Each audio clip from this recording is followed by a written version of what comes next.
श्री राम नाम जापक हनुमान जी महाराज की जय हो।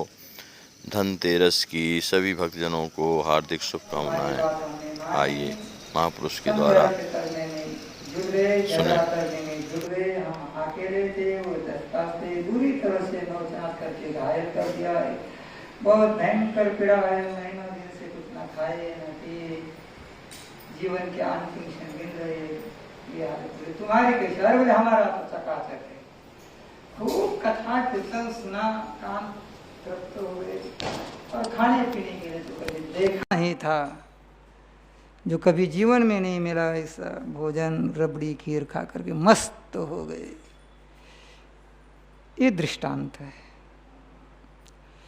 एक झगड़े में फंस गया, वाद विवाद में फंस गया, उसकी क्या गति हो गई है ना। और दूसरा वाद विवाद से बच करके भगा, है ना, सहन कर लिया, अयोध्या पहुंच गया, जीवन का परम लाभ प्राप्त कर लिया। इसलिए जिसको ईमानदारी पूर्वक अपने मानव जीवन को सार्थक करने की इच्छा हो, भगवत प्राप्ति करने की इच्छा हो, उसको इस बात पर बहुत ध्यान देने की आवश्यकता है। तरोरिव सहिष्णुना शील गहनी सबकी सहनी, कहनी ही मुख राम तुलसी रहिए यही रहनी, यह संत जनन को। इसलिए भगवान से प्रार्थना करनी चाहिए। इसके लिए हम कल भी कहे हैं कि ये हमारे जीवन में ये बातें अपने सोचने समझने से कम उतरेगी। अपना विवेक, अपनी बुद्धि कब धोखा देगी इसका कोई ठिकाना नहीं है। भगवान से प्रार्थना करना चाहिए। हे नाथ कबहू कहो यही रहनी रहूँगो, श्री रघुनाथ कृपालु कृपाते संत स्वभाव कहूँगो। परुष बचन दुसह श्रवणनि सुनी, तेहि पावक मह न दहोंगो। गोस्वामी जी कहते कि हे भगवान कबहू कहो यही रहनी रहूँगो। हे नाथ आप हमारे ऊपर ऐसी कृपा करुणा करें। हमारा जीवन ऐसा कब बनेगा, कब हमारी मनस्थिति, हमारी जीवन, हमारी रहनी ऐसी बनेगी। कबहू कहो यही रहनी रहूँगो, श्री रघुनाथ कृपालु कृपाते संत स्वभाव। क्या बोले? परुष बचन दुसह श्रवणन सुनी, तेहि पावक न दहोंगो। परुष मनी कठोर, असह्य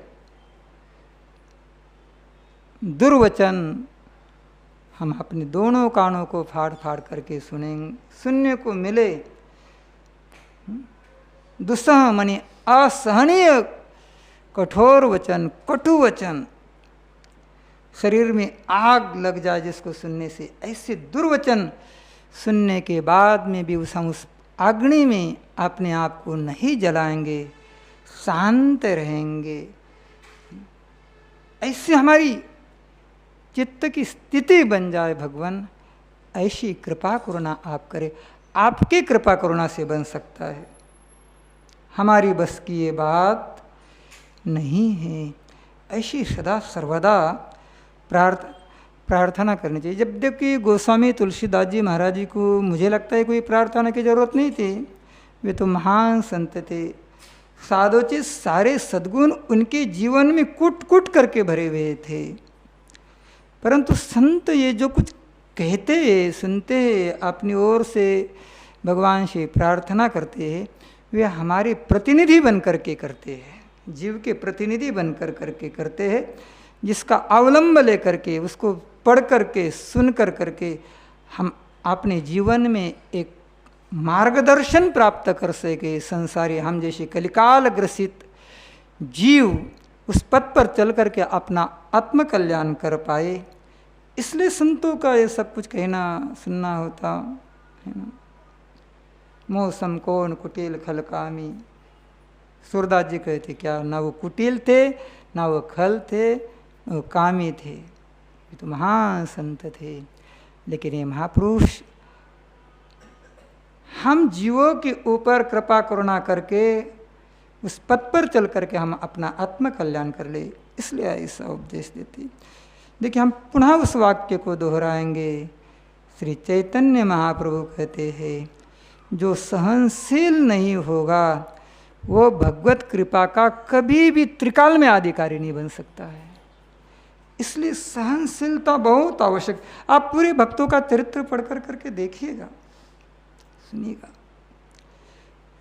उनके जीवन में ऐसे बहुत प्राय अधिकतर भक्तों के जीवन में ऐसे प्रसंग आए हैं, उनको बहुत यातना मिली, लेकिन जिन्होंने उनको कष्ट दिया है उसका सामर्थ्य हुए भी वो प्रतिकार नहीं करते थे। सामर्थ्य नहीं है तो फिर तो हम सहन कर लेंगे, ये तो हमारी मजबूरी है। वो सहनशीलता नहीं हुई, ना वो क्षमाशीलता हुई।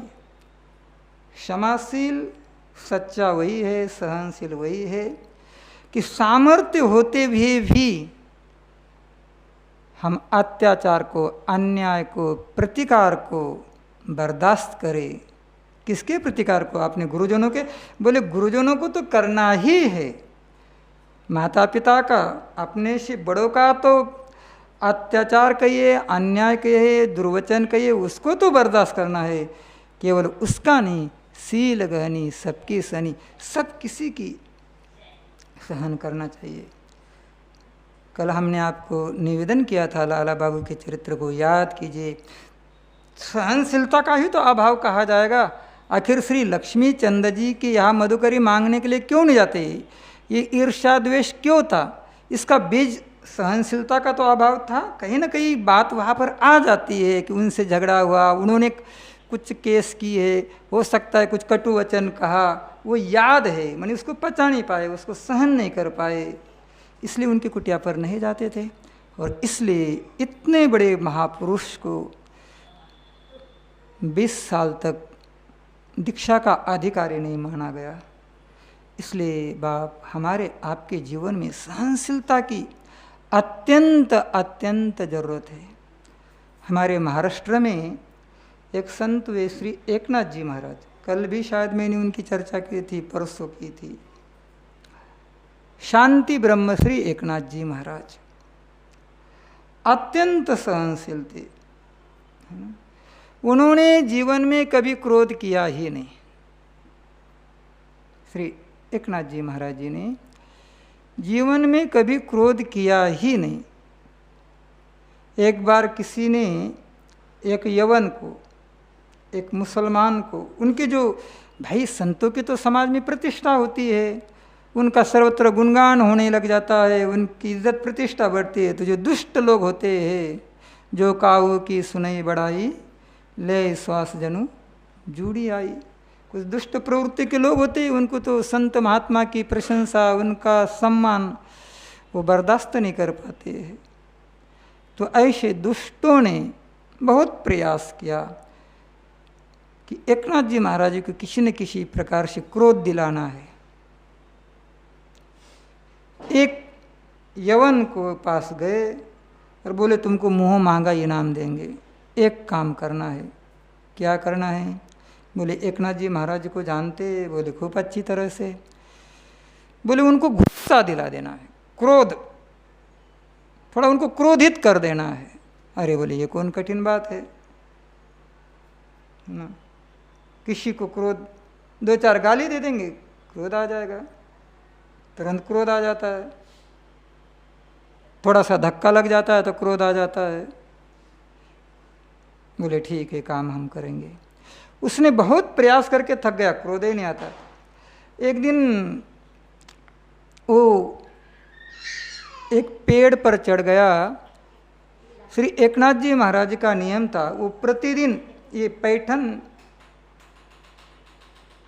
महाराष्ट्र में पैठन, औरंगाबाद जिले में पैठन है ना, एक उसको दक्षिण काशी भी कहा जाता है, महान तीर्थ है, एक संत की जन्मभूमि है, तो तीर्थ है ही। एकनाथ जी महाराज जैसे महापुरुष की जन्मभूमि है।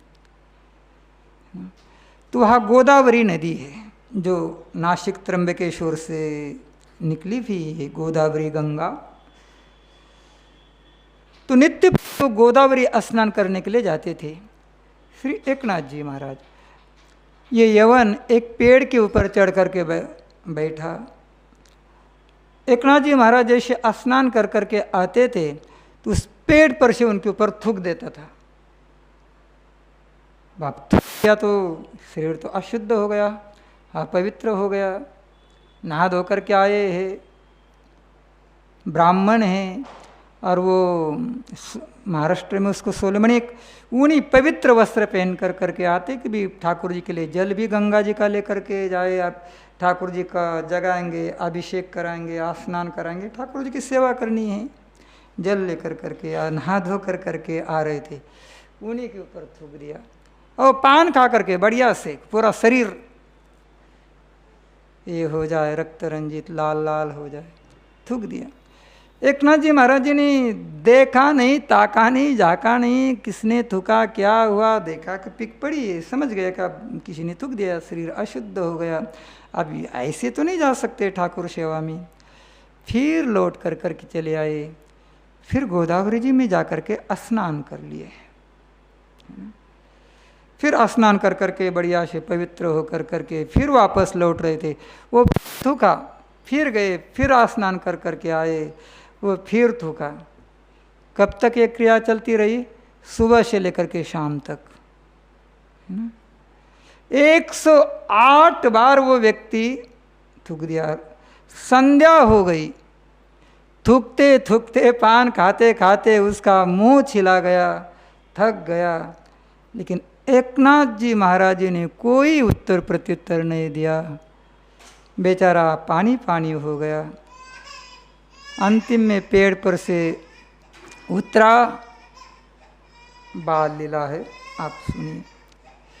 पेड़ पर से उतरा और धड़ाम से श्री एकनाथ जी महाराज जी के चरणों में गिर गया, क्षमा याचना करने लगा।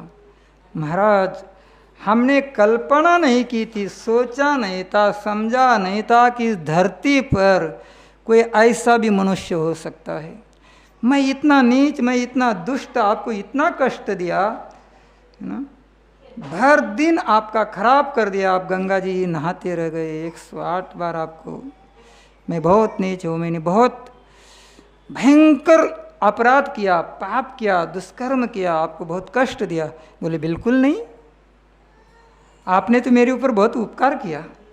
आप बेकार दुखी हो रहे हैं, ग्लानि कर रहे, आपने तो बहुत भारी अनुग्रह किया। क्या अनुग्रह किया भाई? बोले आज आपकी कृपा से मुझे 108 बार गंगा स्नान का पुण्य मिल गया। ये संत की दृष्टि है ना? प्रतिकूलता में भी अनुकूलता का अनुभव करना, दुख में भी सुख का अनुभव, ये हमारी साधुता है। और ऐसे ही भक्तों के ऊपर ठाकुर जी रह जाते। जानते एकनाथ जी महाराज के ऊपर भगवान की कितनी कृपा थी।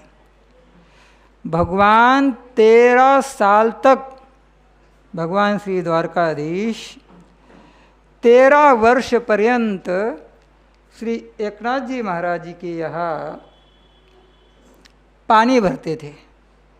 आज भी वो बर्तन, वो कावड़ वहाँ पर है पैठन में, जहाँ श्री एकनाथ जी महाराज जी का निवास। सदग्रस्त थे, भक्त थे। अच्छा, उनकी पत्नी भी इतनी विलक्षण थी, पति से 2 पॉइंट आगे। अब देखिए, जहाँ नारी, पति और पत्नी जब नारी भक्त होंगे ना, तो पत्नी पति से 2 पॉइंट आगे मिलेगी।